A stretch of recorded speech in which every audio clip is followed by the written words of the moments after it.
no risk, no reward. Is it going to be Tony Ferguson or is it going to be Beneil Dariush? Let me know in the comments, because UFC 262, this is kind of like an insult to Tony Ferguson in a way, right? Because if I was Tony Ferguson, I mean, you know how many times he could have gotten the belt? Think about it, guys. Khabib versus Tony, how many times did that fall through? Then he lost versus Justin Gaethje, right? He could have had the belt. He could have had the shot at the belt. Now he's the co-main event where the belt is just dangling there because it's literally vacant.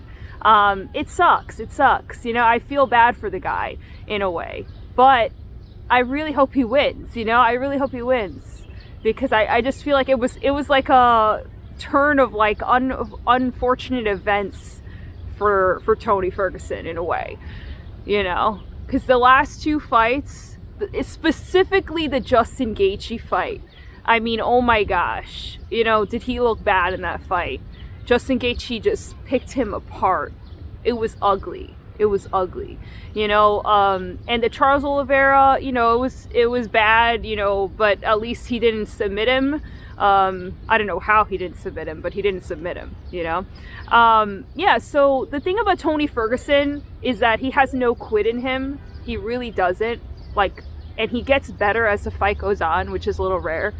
And he takes risks, you know. He's really fun to watch because a lot of his fights, you could tell that he just throws the like game plan out the window. Like, he doesn't really have this mindset of like, okay, I'm gonna do this, I'm gonna do that. He's not super composed, at least, you know, from what I've seen. You know, he's kind of like a wild card. He's kind of like, you know, he just kind of goes with the flow and sees how, you know, the fight's going and does what he wants to do, you know, and it's kind of like a song and dance in there. You can really tell that he is enjoying himself when he fights.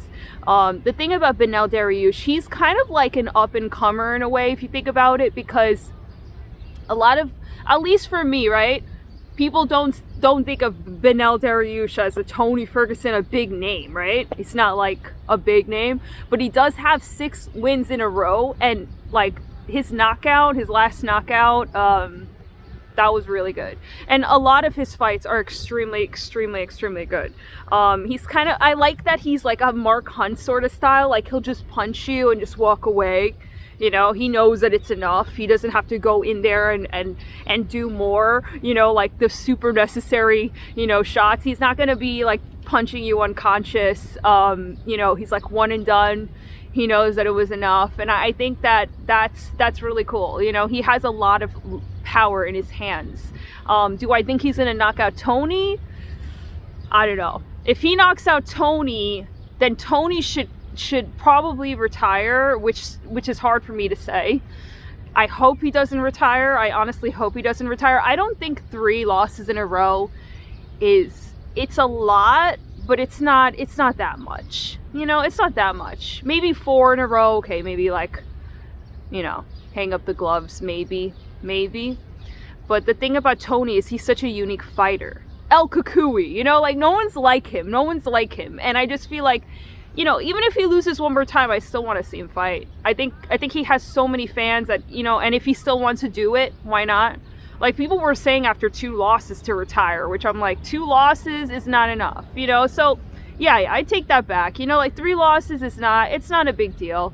He could still fight. You know, I don't know how many fights are on his contract, but 3 losses in a row is not good. It's definitely not good. At one point, he had 12 wins in a row. 12 wins in a row, which is crazy, right?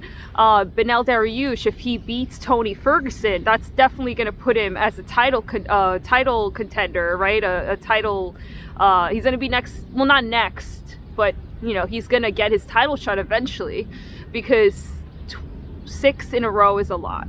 It really is. And to put away someone like Tony Ferguson, if it goes to decision and it's kind of like, you know, close, you know, maybe he'll just fight someone else.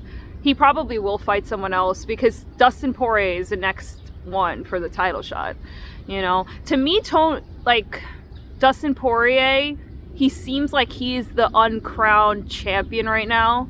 But then again, we have Michael Chandler, who is doing, you know, the thing about his win versus Dan Hooker, and I know a lot of people were saying this as well, that Dan Hooker took so much damage in the Dustin Poirier fight where it was an easy knockout for Michael Chandler, right?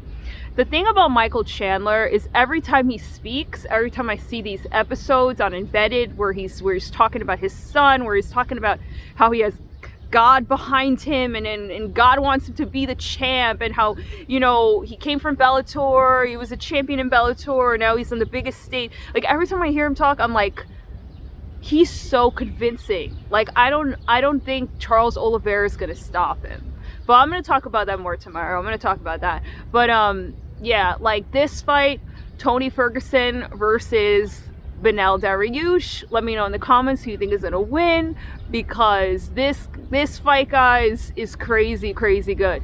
But I think for me, like, Tony Ferguson, he's like, if I were Tony Ferguson, the hardest part about this fight would just be like knowing that this card has the belt on it. And I just feel like he put his mind and body through all these roller coasters, right? Preparing for the fight with Khabib, it falls through. Preparing for the fight with Khabib again and again and again, and it falls through. You know, fighting Justin Gaethje when he didn't need to fight Justin Gaethje. He didn't need to do that. He could have played the waiting game, like, you know, Colby Covington is doing. He could have played that, and it works, you know, like, I feel like it would have been smarter. It would have been smarter, because then he would have fought Khabib, and now Khabib is gone. He's probably not coming back, and we're probably never going to see Tony versus Khabib ever. So, yeah. So let me know in the comments what you think. Who's going to win? Thanks.